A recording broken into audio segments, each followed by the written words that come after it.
If you want to raise a banner of war and then cut into your enemies with a chainsaw sword, then the Strand Space Marine build might be for you. This build is heavily influenced by Warhammer 40K and the recent game Space Marine 2, which I really love. Warhammer 40K has tons of great lore and it's definitely influenced Destiny, but playing this game recently and just with how awesome it is made me want to make some Destiny builds related to it. And of course the first one is just a straight up Space Marine. We're focusing on damage resistance, being resilient, some team support, and just being able to rip through enemies with a chainsaw sword, because nothing is cooler than that. And for that we're using the Lament.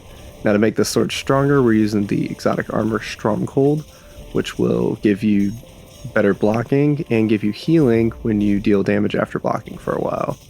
So you can just see very little danger to us here, where we've got crazy damage resistance from Strand's Woven Mail, we've got Banner of War healing us, we've got the Strongholds healing us, we've got Shackle Grenades in a pinch. Just really unstoppable, which is really what the essence of a Space Marine is.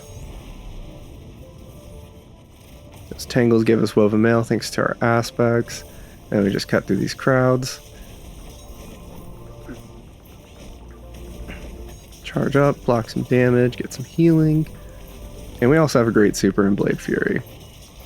If that sounds good to you, let's get into the build. I'm Engineer.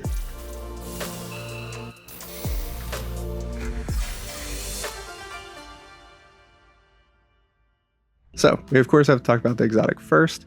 Now, the one most unfortunate thing about this exotic is that the shoulder pads on it are very small for a Titan, and Space Marines have giant shoulder pads. But that aside, it's a really great tanking exotic. It gives you really high guard resistance, maxed out guard endurance, and when you're blocking, you get an extra 50% damage resistance.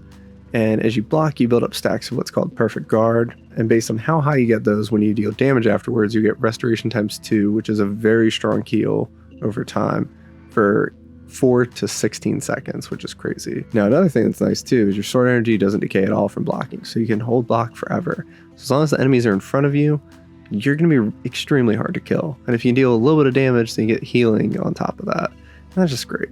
So, your stat priorities for this: resilience, discipline, strength, recovery, then intellect. Pretty much the standard distribution, with strength a little bit higher up, just because we have so much healing.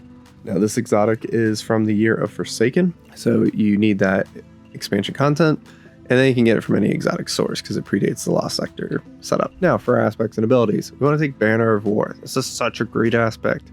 It's really the reason we're on Strand instead of something like Prismatic, but it's so great. You kick it off by either getting a sword, melee kill, glaive kill, super light attack kill, or finisher. Any of those kick off Banner of War. And then after that, you get more kills. And when you have the Banner of War up, it will heal you periodically and give you 40% increased melee damage, glaive damage, and 10% increased sword damage. But all those are good. As you get higher stacks, those pulses for the healing will be faster, but they're a little bit harder to maintain. You get less on the timer as you get to the higher stacks, so you have to kill even faster.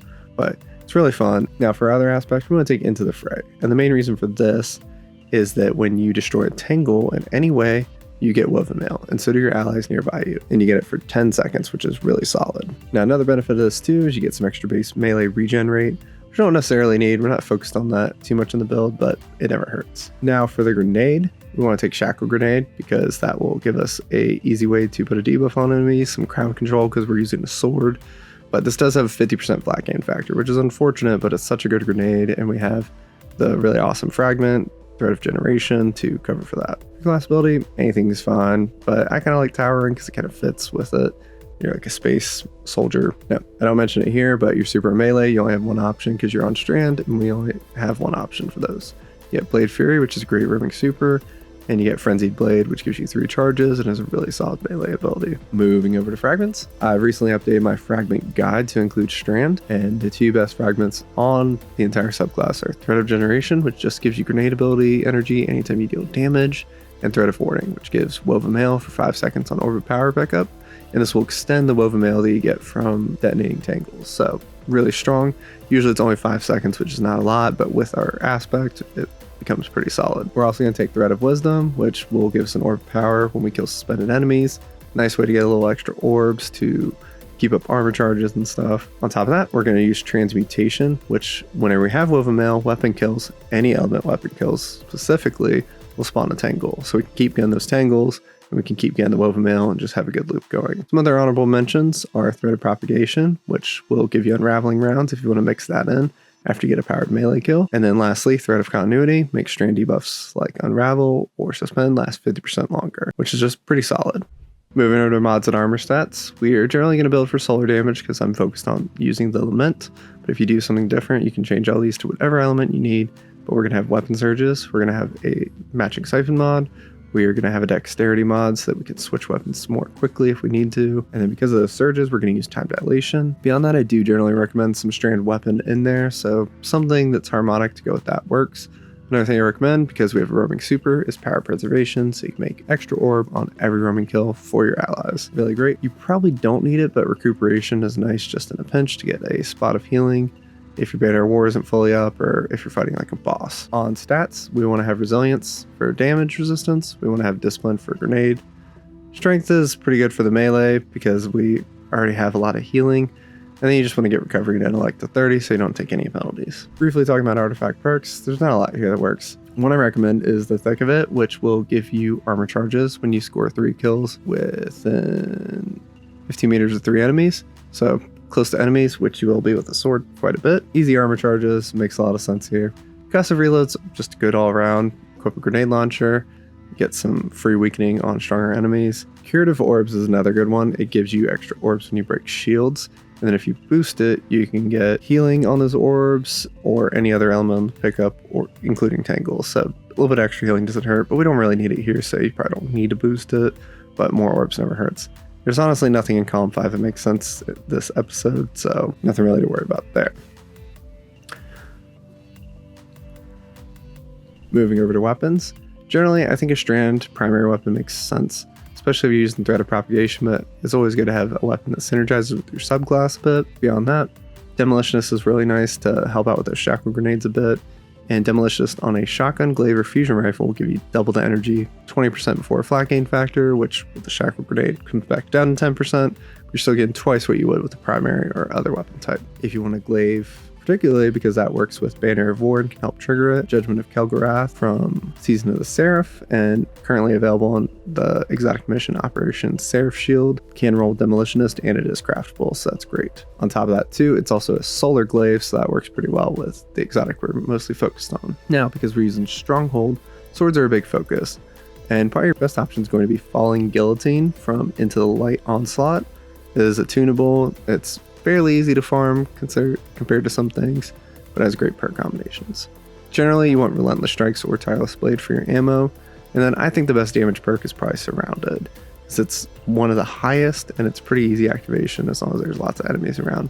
Might fall off a bit on bosses, but swords for bosses are a little bit questionable at times. The main event though is the Lament, which is still one of the best damaging swords in the game, and it's because of a special interaction. When you block, it revs it up. It gives you a special heavy attack. The most optimal combo with it is block for a little bit, and you do 3 light attacks and 1 heavy attack, and you need mostly full sword energy to pull that off and fit everything. And then you're going to have to do some light attacks while your sword energy recovers, and you can go back into it. But if you're just fighting normal enemies, you can just keep swinging the light attacks and save the heavy attacks for stronger stuff. But really good. It also heals you on hit, which is really great too, and just gives you even more sustain on top of everything else we're doing. And that's what really makes you kind of extremely hard to kill. Now, I wanted to show you a little bit of a gameplay loop. So once again, this is the opening of Tomb of Elders. Frantic encounter with a lot of enemies from different directions. We get a sword kill that pops up the Banner of War. That's the green Raving Pulse here, but it's pretty fun and has a lot of benefits. Anytime you see a tangle, just pick them up and just throw them at the nearest enemy. You can really just throw them at anything, but they do pretty great damage too. It's kind of like a grenade. Flying enemies are the bane of this build because they're hard to hit with the sword.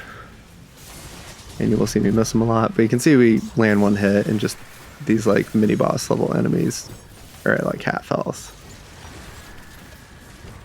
But once again, we're fighting strong enemies, just tons of healing. We got Woven Mail up pretty consistently. It's just really about focusing on those tangles. You can block as you run up on enemies and they just can't do anything against you really.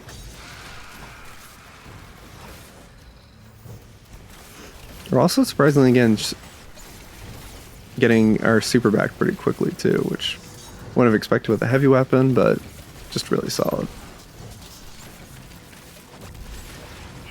Suspend grenades are great just to invalidate some enemies once in a while, and you want to suspend pretty frequently because it will develop a tangle as long as you don't have a tangle cooldown. You can see that in your cooldowns on the left.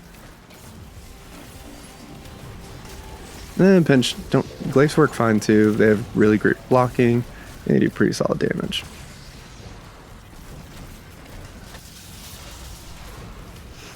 Not tangle. It's Bane enemy here, but fortunately we have the Lament and its heavy attack, and it just chunks a Bane enemy down to like nothing. Now we got the Lucent Hive Titan here, which is a pain to fight. We're going to use our super actually just to clear out some of the crowds here. Once again, this is with power preservation, so you can just see orb. Tons of orbs generated.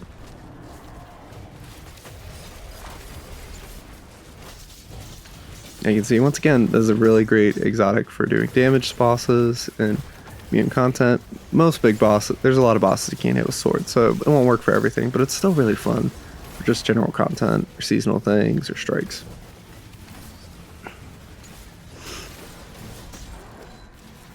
The big thing with Banner War is just always keep fighting enemies and keep killing. Just keep that up. We're playing a little bit of cat and mouse with this Lucent Hive Titan because those throwing shields are super annoying. But he's run out of super, so now it's our turn to finish him off. Charge up again, do some light attacks, energy charges, and then we're just gonna slam him. And that's pretty much it. Gonna wrap up this encounter, and we got a tangle to kill those guys, and that's all we got. Just going over the gameplay loop again. When you're in ad clear situations, block to build stacks, deal damage to get your restoration, throw tangles as often as possible for your woven mail, and then just keep getting kills to keep that Banner of War up. And a boss damage phase can be pretty similar to this. You can still do all the blocking and restoration stuff, but you're gonna have to be a little bit more careful about damage because keeping Banner of War up is harder. So just make sure you're keeping enemies in front of you so the blocking works. It's only frontal blocking, and then just use your super in a pinch. It's a great super, 90% damage resistance like most roaming supers, so that's really great. Lastly, your Lament damage sword combo, block, relight attacks, and then a heavy attack. If you're not perfect on this, it's going to be okay, but for like raid bosses, if you're using swords, it's going to help a lot. And that's pretty much it for the build. One extra thing today, I've got the appearance customization here. Unfortunately, it doesn't have giant shoulder pads like most Space Marines, but that's thanks to Stronghold, which is uncharacteristic. It's got that big gauntlet though, at least. But feel free to mess around with it. Show me what you can do too. Let me know what you think in the comments. I've had a lot of fun with this. It's kind of a nice little different thing to do before the next act. I'm probably going to do a couple more of these, so we'll see what those turn into. And with that, I'll let you go. Catch you in the next one. Thanks.